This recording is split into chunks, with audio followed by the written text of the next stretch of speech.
what happens, we go out there, we enjoy what we're doing, but we don't lose. We don't lose. I don't expect us to lose today. I do not expect us. If we do the right things, we win comfortably. As we said earlier, we enjoy the game when we're winning. If you go out there and do your own thing, it's going to be a nightmare for you when you come back in the change room, and I don't want that. I want us to go out there the right way, do the right things and enjoy it. Entertain the crowd, do what we've got to do, then we move on. Big season for us going forward, guys. Big season. Ladies and gentlemen, welcome again to the SYLBOURNE Show, and I'm your host, SYLBOURNE Sydial. Joining us today, we have ex-football player, respected former football manager, ambassador for the Kick It Out campaign, and TV and radio personality, Mr. Gordon Boateng. Mr. Boateng, how are you, sir? I'm feeling good, but it's not about me. Let me just talk about you for a minute. Sir. I have to let all the viewers know Yes. about what fantastic things you are doing, inspiring people. But also, let's not forget the people you have behind you. Yes. Let's not forget that, because without the people you have in operations, your producers, your camera people, your lighting, what goes into this operation isn't easy. And a lot of people give up their time for free, as you know, to come and help you out do this. So people that are watching, please understand, watching this show, there's a lot that goes into it. But ultimately, he's the man. Fantastic. Listen, thank you very much. And as you know, it's a platform. It's given a platform Very important. to inspire persons, and everyone that comes on the sofa earned that right to be another voice to inspire persons Of course, sir. globally. It's true, but there's a lot of people that go unnoticed. Yes, yes. And they have to get to the forefront as well. Definitely. Very important. And that's why we're here, and that's why we need your support. Gordon, back to you on the spotlight now. Go on, hit me. Listen, you said to hit you. What if I really hit you? But listen, I'm not going to hit Gordon today, but listen, I want to start with your quote, a very clear quote. And it says, Gordon Boateng is someone who has lived his life in a positive and determined manner. He has lived by the ethos, believe and achieve, with a never say die attitude, hard work, faith in God, and giving back when he can by helping others. Where did this ethos and discipline came from, Gordon? It starts with God. Obviously, my belief in God is what got me to where I am today. Yes. Because, you know, without him and me helping myself, I would have never got to where I've got to. But it doesn't mean that I haven't gone through hard times. Yeah. You know, I've gone through ups, I've gone through downs, but my perseverance is what's got me to where I've got to. Right. And that's my prayers to the Lord. You know, it says in Luke 1:37, with God, nothing is impossible. Wow. And I'll say amen. Yeah, nothing is impossible. Yes. And that's what I think about. You know, one of the quotes I look at when it says about impossible is, the word it says impossible. If you look closely enough, it says impossible. Yes. So nothing's impossible. Tell me about the believe and achieve.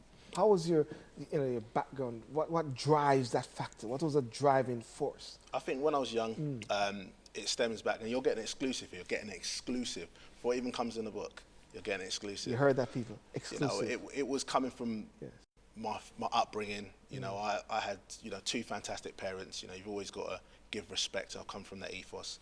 Having Ghanaian parents, you need to respect your elders. So from that point of view, yes, I definitely do that. But the problem I had was my dad saying to me that I can't do something, that I couldn't play football, or he wasn't going to allow me. I wasn't good enough.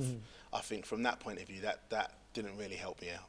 You know, I think at the time I was thinking to myself, well, you're my dad, you're meant to be supporting what I want to do. But then I turned around and I just said, you know what, I'm going to prove him wrong. I'm going to prove him that I am good enough. So I used to sneak out, go to football when I wasn't allowed to go to football. I used to lie and say, I'm going to do extra studies or whatever it was. I'm sure my dad wasn't silly, but he wasn't that bothered. He didn't really care at the time. So, you know, I went out, I played football. And then I had a lot of interest. A lot of people came to the house, knocking the door, saying, "Look, we want to sign your son." Like scouts and everything. Yeah. So we had all of that. Had an agent come round. Also had someone that I class as a mentor, Errol McKellar. He was the big advocate for me to get in a football ladder, where he spoke to football clubs. He showed them my talent when I was playing. You know, while I was, you know, with all these clubs, they always used to go, "You know what, we do like him." So he came round. I went to Bristol City. And he went, but you're at a club that's not in the Premier League. you're not good. Yeah, So he kept saying, I'm not good, I'm not good. So that just spurred me on to do better and better and not give up.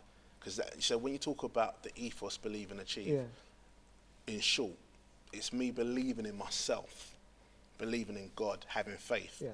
to knowing that I can achieve whatever it is I want to achieve. So therefore, we're talking about an inbuilt factor then within yourself that drives you, that motivates you. 100%. Because many people sometimes will use a book or something, inspired to believe, secret of success. Oh, no, definitely. And they will have tons of books, but then there's also something which must be inbuilt in a person. 100%. I think what I say to people all the time is, it's good to read. It's good to find out things. It's good to look at things that inspire you. Yeah. But no one can inspire you or no one can motivate you. You've got to motivate yourself. Yes. You've got to get up in the morning. You've got to say, I want to do this. Yes, You know, we've got to eliminate ourselves making excuses because it's like, I can't do that because. You can do whatever it is you want to do, but you've got to believe in yourself. And that's the believe and achieve element. Belief is a big thing, which a lot of people doubt. Yes. And a lot of negativity surrounding, you can't do this. It's the people you surround yourself with as well. People saying, no, you shouldn't do that, you should do this. It's probably because they can't do it. Exactly. So what I say to people is, I lost a lot of friends, or so-called friends, in the process of me achieving the things that I have today, and I haven't achieved anything yet. Nowhere near where I believe I need to be. Right. But people will look at things and go, but you've done so much, I haven't. Well, at the end of the show, definitely we'll be asking you, where do you see yourself? I will tell you. At Don't certain worry. time? I will tell you. But no, I think one of the key things that, you know, your viewers that are watching should understand is, you know, where I said before about Luke 1:37, Yeah. it's not me preaching, it's me telling people facts. Nothing with God is impossible. Yes. Well, that's fantastic. And now let's tap into the glamorized image of football players. I mean, you've been in football. There's so much in the news now about football. We're going to talk about Blatter later or something like that. But from your personal experience and those around you, is it a true representation of footballers' life? You know, the money, the celebrity, the status, the woman, the influence. Is that what it is? Or there's something it's else? all part and parcel of it. You know, you're a role model first and foremost in the football elements, especially when you're a professional football player. Lots of young boys want to be football players, and girls nowadays want to be football players as well. And I think, you know, with equality and diversity, it's important that you are a pioneer for the next generation, because we've got to think about our next generation first and foremost.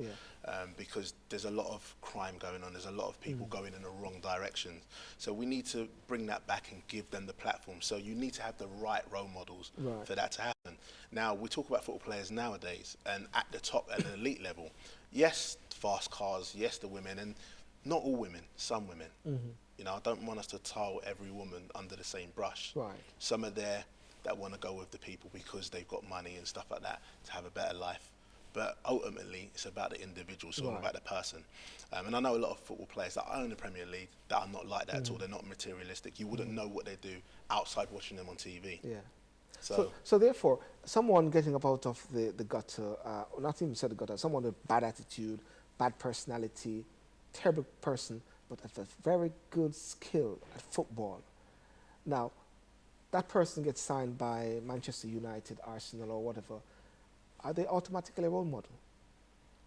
I think they have the ability to play for those clubs.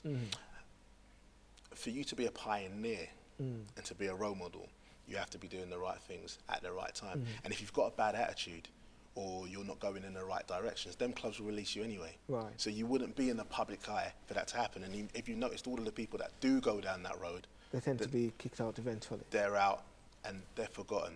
So yes, the main, as they say, the straight football players in the world, in aspects, what I mean by straight is straight-laced in how they live their career, do things the right way, you know, eat, drink, sleep football, you know, helping out where they can, giving something back to the next generation, and grassroots football, which is very, very important. Now, my son plays football. He's 7 years of age, and I'll just use that as a point. Now, other footballers out there, or young children, people aspiring, even elderly person, whatever, what sort of, what should I say, advice would you give them, the aspiration for them to get into or to have that encounter? I would say, listen, if you love the game, play it, but enjoy it. Yeah. Forget about the limelight, forget about the money, forget about the Yeah. cars, forget about all the girls, because a lot of people get into it for the wrong reasons. A lot of the boys want to get into it because they think they're going to get all these girls. Yeah. Women are not going anywhere. Yes. They come and go. Yes. The game is a short career.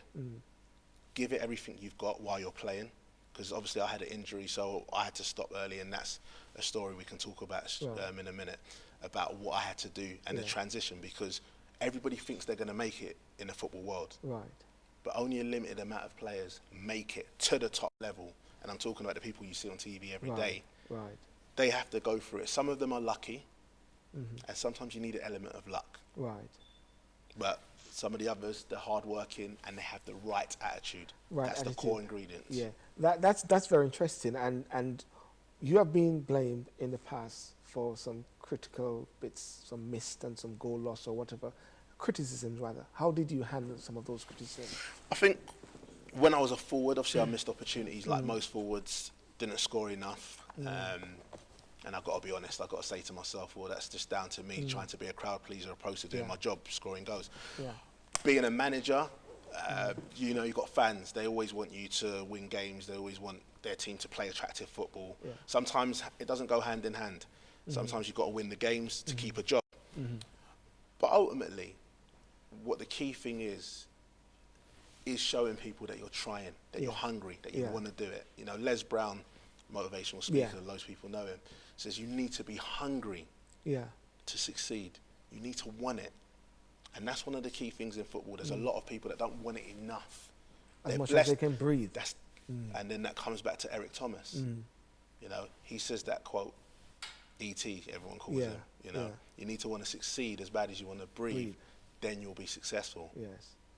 Now that's powerful, and it goes back into, takes it further into, while that injury created a shift in your career in the sense of playing, but at the same time it redirected your focus to management. So you still focus into it. My thought process was, what I say to people all the time is, tough times never last. Yes. Tough people do. Yes. And when I turn that over, I go, pain is only temporary. Yes. It lasts a minute, an hour, a day, a year or two, but eventually that pain will pass. And the other aspect of that particular point, which I just factored, is the age factor again. Because you're a very young age, tap into management, and you're also black. Come on, let's face the fact.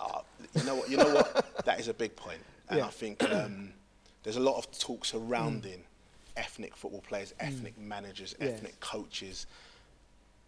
And yes, it's a barrier, but are you going to let that stop you? That's the thing I said to myself.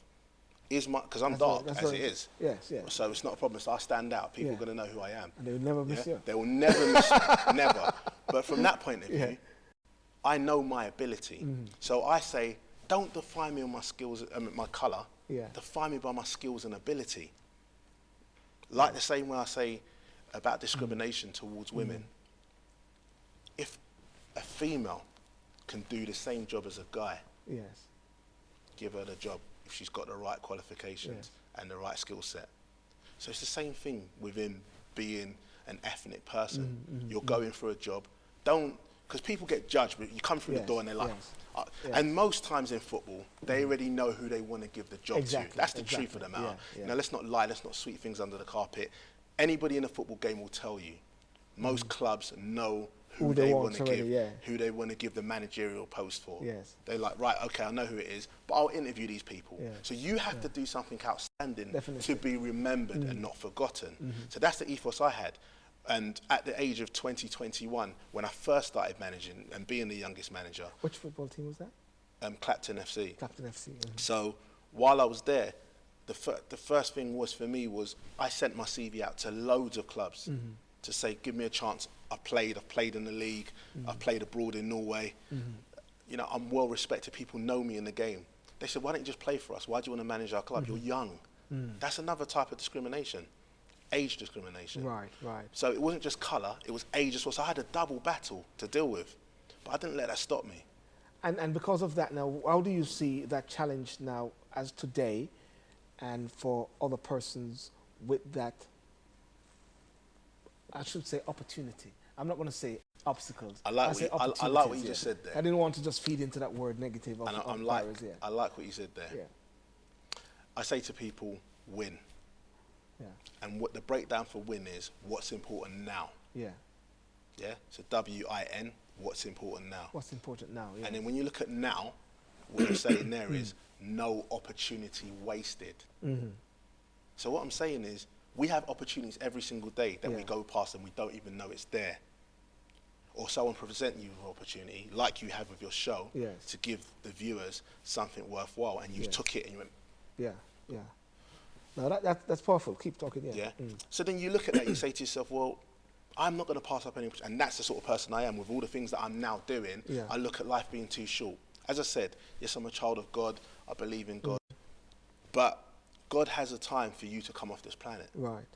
So before I come off, I have to do things. I And have to achieve. and that is why you got the online football show, radio football show, which you have as well. I got a reality show coming up as well now as well. That was a big thing that I wanted to do, and it's not really football related, but it's something I wanted to do. So tell us a bit about that.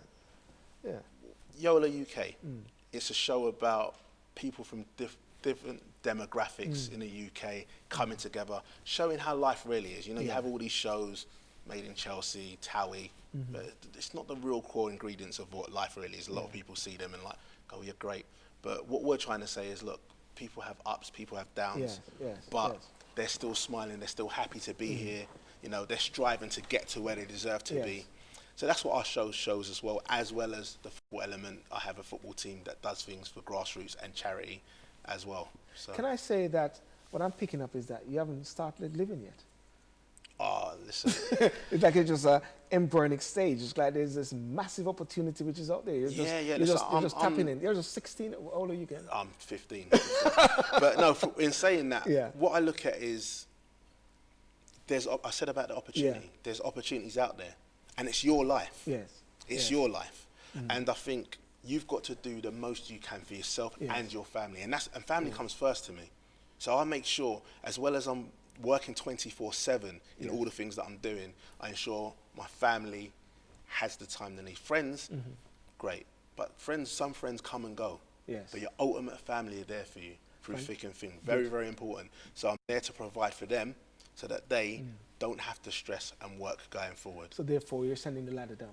That's it. It's about feeding and preparing for the next generation. Fantastic. And that's how I look at things when I talk about helping others, giving something back. You know, with the brand that I've got, Believe and Achieve, I've got the clothing line where I'm saying to people, if you want something in life, believe in it, have faith in it, but do everything in your power to achieve it. If you want to lose weight, go to the gym, eat correctly, but do it for yourself. Don't do it for other people. Fantastic. Because you've got to look at yourself first. You've got to be good within yourself. A lot of people don't understand that, what I'm saying there. You need to be one with yourself. For other people to love you, you need to learn to love yourself first. And on that point, one with yourself, I tell you, ladies and gentlemen, that's very interesting, Gordon. I tell you, we're going to take a quick break, and when we come back, we'll be talking about the Kick It Out campaign and the current state of FIFA. See you soon.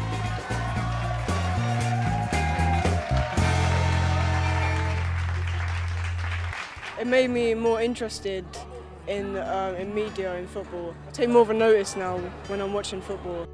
And all these youngsters that we have out here, obviously they're getting to that point where they are thinking about what they're going to do. They all want to be football players, but only a handful of football players make it. But my message today and what I'm going to be speaking to all the youngsters about is having a life after football.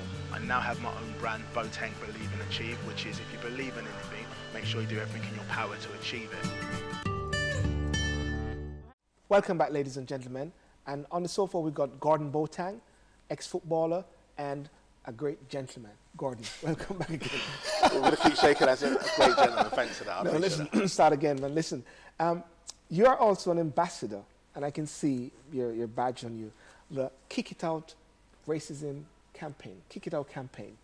How is this organization achieving its aims? I mean, we have seen bananas thrown at footballers. We have seen different things. We've seen biting, punching.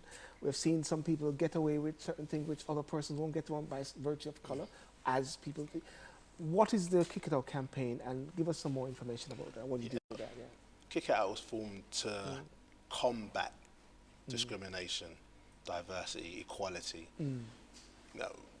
You're never, ever going to change people's perceptions there's always going to be ignorant people that are going to have things to say, and people are going to act a certain way. What Kick It Out does is pioneers for opportunity. You know, we're talking now to the government about getting more involved in this. This is bigger than football. This isn't just a football issue. When you're talking about that type of discrimination and something personal to someone's skin colour, it's massive.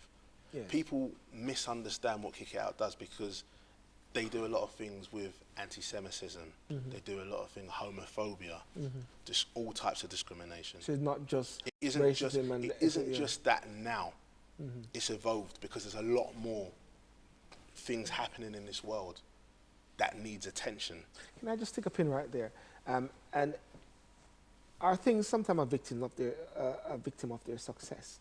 Because, like they said, when the racial equality came on board and everything, it was to deal with racism with black persons, and after a while that evolved, where now you have the gay issues and everything like that. So therefore, it's sort of watered down to a certain extent. Never. Now with the football, now the racism bit, which was a key factor, has now been sidelined to a certain extent to bring in the other factors. Just wondering. Not at all. And I'm glad you asked that question, because a lot of people think that. But what's important here is racism exists. You need everybody to get together to combat that. Kick It Out's a small organisation. There's only, I would say, 10 people that actually work for the organisation. Everybody else, like myself, are ambassadors to go out there and speak and try and pioneer to show people that we will not be stopped by a skin colour. We will not be stopped. We will achieve what we're set out to achieve. You have to take us off this planet before we stop achieving what we're supposed to achieve. That is a fundamental thing. So yes, they're looking at other areas because there's other areas to tackle as well. You know, the government need to get involved with that side of things. How are they? They need to. They need to look at ways of coming together to especially ban it in our country, first and foremost, in England, those that live in the UK. Because it does happen, yes, it's more seen in the football element, but it happens in jobs. People go for a job, your face might not fit. That's very interesting you say that, because like over the world, European coming together and the whole racism issue, I shouldn't say racism, but like UKIP, the party talk about discrimination is Europeans the key. are coming. Do you think that Europeans are sensitized or sensitive to the whole racial issues like in the UK as in mainstream Europe? I think for them it's down to who leads their country first and foremost. As I said, you have a lot of people that don't see it as a problem. People sweep things under the carpet. Some people don't come forward. That's another thing with Kick It Out. We were telling people, come forward. Tell us the experiences you have. Let's make people aware of it. Can we stop it ultimately? We're trying very hard to do that, but we're trying to do more than that. 2018, Russia, football, as bodies prepare for football World Cup. How is what's Kick It Out campaign dealing with that? At the end of the day, you have to support whatever country's going to have it. You know, primarily you always want it to be in England, but because there's Russia, there's blatant racist. Listen, whether it's in Russia, whether it's in whatever country, there's a lot of non-politically correct people in various different countries. Russia obviously is being highlighted as one of those. However, until that World Cup comes about, you're not going to see the effect of it. What we're saying now is look to police that situation. Can people that are working with, and FIFA's a prime example, we've seen what's happening recently with FIFA, and Sepp Blatter's in, and to be fair, you're talking about what I want to do in the future. In the future, I want to go up against him. That's going to be my plan. That's the sort of thing I'm going to do. So you want to be the one that says FIFA, FIFA, FIFA? No, I don't want to say FIFA, FIFA, FIFA. I want to be the body for football. For the right reasons. That's the key thing. Because other people were scared and other people have dropped out, like his competition the other day, Ali. I looked at that. He had 73. It was 133. And he went, okay, yeah, thanks, everybody. I won't give up until the end. I'll rather, if you beat me, you beat me. I'll take it. I'll take it on the chin, and I'll look at why I got beaten, and I'll come back stronger the next time. I will never quit, I'll never give up, and I'll never lie It's down. very interesting. I was listening to it also, and I was wondering, why did Prince Ali pull up? Because I was saying I he's the don't person know. I was supporting. Really. I don't know, I don't care. What's important is us being positive and us having someone standing up for the right. And that's what I'm saying about myself. In due course, I'm going to get myself right. I'm going to do the things I need to put myself in that position to be able to challenge for what I deserve. Gordon, is there a scandal in FIFA? You don't have to answer. No, listen, at the end of the day, I can answer it. At the end of the day, there is a lot of things that are not right with FIFA, 100%. But who is going to Who's sort bribing out? who? That I can't answer because I don't know. Right. I don't know the answer to that. Right. What I do know is there's a lot of things that needs to happen. Yes, yes. And only time will tell. And a lot of things need to come to the forefront. And a lot more things need to be highlighted so they can be fixed. And there needs to be a lot more investigation. Yes. As I said, it's more than just football. It's more than the people in the organisation. This is where governments from all over the world need to come together. Yes. All of our presidents, all of our leaders, all of the people at the higher ends, they're the people that have the responsibility to make change. Because they put themselves in that pinnacle point to say, I want to represent you as a country. I will fight for you as a country. So fight for us as a country in all aspects, whether it be discrimination, whether it be racism, whether it be whatever. Do what you say you're going to do. And that's one of the biggest things with politicians. They say things because it looks good to get the votes. Sound bites. But ultimately, you've got to look at what you're going to do for the people. Because it's about people. And I always say to people, people buy people. So therefore, FIFA is somewhat caught in a sort of web to a certain extent at this point. It's the same mode, as they say. You know, it's it runs the same over and over again. They can't be touched because they're the governing body of the overall. So they're like body. It's like they're a country within themselves. You know? To a point, to a point, and until you change that, or until there's change, then it's still going to be the same. Okay, good. Now tell me now, the motto, the same. Go back to the believe and achieve, and it is a drive behind your company, Boateng Limited, through which you deliver motivational talks. That's correct. You message one would leave with, what's the message you leave with one who attend your talks? You know, someone go to one of your shows. What would be the key word that they leave with? What I'll say to them, I'll look at this camera here, I would say, in life, you have an opportunity to make something of yourself. Do everything in your power. Believe in yourself. Have faith in yourself. And don't stop until you achieve what it is you want to achieve out of your life. Give something back when you can. If you have a story of relevance, share it with other people because you could be helping somebody else. Because in life, you don't know what other people are going through, but the little things you say could change their life or help them become better and save a life. Because there's a lot of people that are committing suicide for no apparent reason, and we need to stop that. We need to reduce people thinking they've got nowhere to go. So I say to you, believe in yourself. Do everything in your power to achieve whatever it is you want to do. And it's not about the money, because we're here. Because I say to people, we are here not to live to work. We work to help us live. We work to have the money to go out and do the things we have to do. So enjoy your life, but do the right things. And linking that with your clothesline, the believe and achieve, is the clothes sending the same message as well? I only put it out there for that apparent reason. I believe that I needed to have a brand that represents myself. Because a lot of people have brands that are just there because it looks good. I have good clothes, so I'm not gonna, and I'll get you some. Don't worry. I know you was gonna. Not just me. You mentioned at the start that there's a massive team behind the thing. So therefore, it's got to be for the team as well. I can't take it without the team. Listen, and you've got a fantastic team as well of people that are here anyway. Good. But so I'll sort out. But well done for doing that. Well done for doing. Yeah, I don't want them to see me wearing it. But yeah, no. With as I said, it's a brand. It's about myself. It's about, you know, my journey, where I've come from to where I'm going. And I want to give something back to people to say, you know, at the end of the day, yes, they pay for it.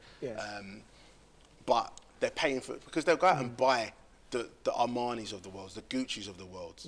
But what's that doing for you? It's a name, it's a brand, it's a design, it looks good.